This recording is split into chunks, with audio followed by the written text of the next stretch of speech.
everybody and welcome.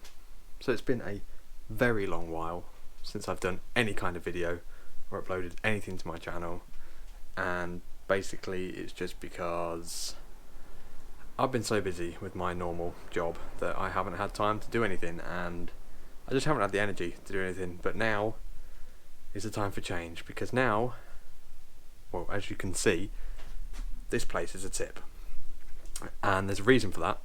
It's because everything out of here that was in the bottom end of this garage is now going to be changed into my new studio.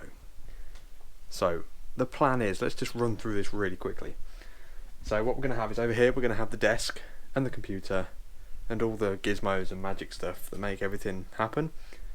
And then over here, basically I'm going to turn this wall into a giant storage wall. So basically it's going to be a unit that goes the whole wall, floor to ceiling, and it's just going to be for storage because I have too much stuff. I need to put it somewhere. So here is where it's going to be.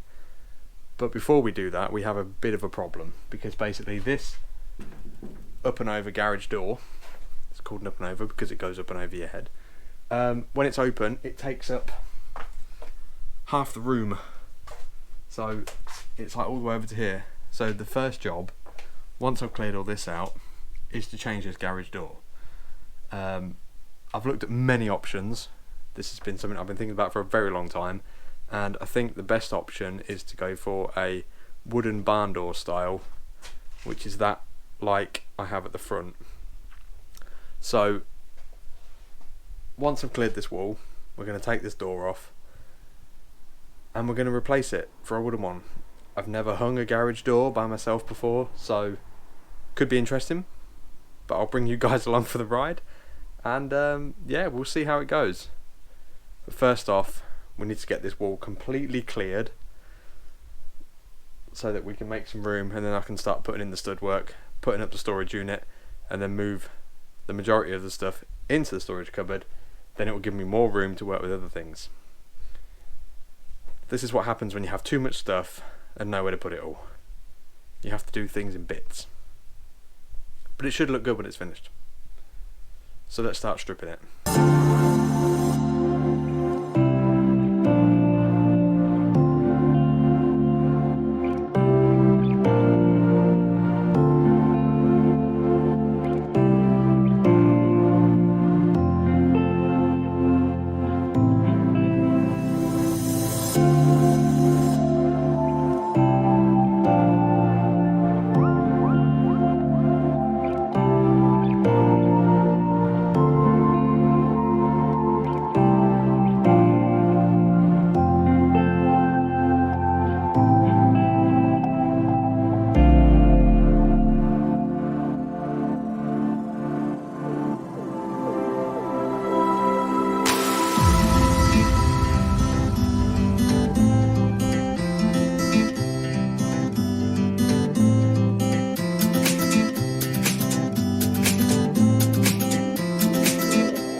So that's everything taken off the tool wall that I made, which is a very good idea, by the way. If anyone is half considering doing one, do it. It saves you so much time looking around for tools. But because I like to keep, let's go over here. Because I like to keep a lot of my screws, and I have like a second-hand screw tub that I like to keep that's always handy for projects, I'm going to remove all of these screws and save them, because there's nothing wrong with them and I can reuse them. So the board is off, that's currently over there. This is the wall behind. I'd already pre-painted that bit, but I've just painted that pillar there. I'm starting to paint up there, and I've also got to paint under there, and then get rid of this worktop. So the reason I'm painting it is because, like breeze block and normal brick, gives off little fine dust and it just gets everywhere. So I'm just basically trying to seal the room with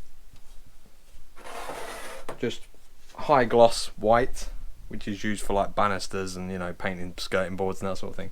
Basically the gloss will just seal everything in, and it should heavily reduce how much dust and stuff these bricks are going to give off.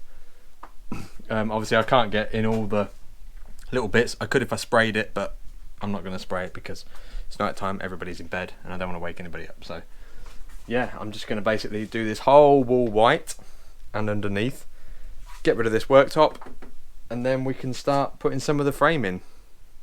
But we also need to take the door off as well, which should be here in a few days. So this is where we're at. Basically, I've painted everything, stripped everything as much as I can. Obviously the pipework that's there has to stay, because I'm not rerouting that, it's just not worth the effort. So what I need to do is get rid of this shelf up here, which I will do. Also change the garage door, and basically how it's going to work is we're going to have uprights. So we're going to have, yeah, like 3 sets of uprights. So we're going to have like double opening doors on it, and then basically like some OSB sheeting across on each shelf. Like we've got these lines here, that'll be one shelf, another shelf, and then one at the bottom. So we'll have four compartments, which will be good, and we'll have double set of doors here, double set of doors are here. I didn't see the point in removing this.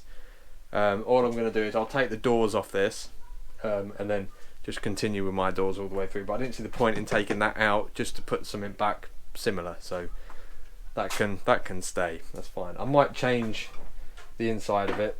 I might just make this a tool storage unit for whatever I decide to put in there. But yeah, that's the idea. So this will give me a ton more storage, and then once I've got the storage sorted, I can then move over to the other side, and we can start putting the desk in and clearing all that. And yeah, exciting times. Just need to wait on some more materials to come now, so we can continue with this. So that is it for part 1 of my office/studio build. Make sure to subscribe to stay up to date to this, and follow this. I'll also be posting little teasers on my Instagram as well, so make sure to head over to there and yeah, like that as well. So if you made it this far, thank you so much for watching. Make sure to like and subscribe, and I will see you in the next installment. See you later, guys.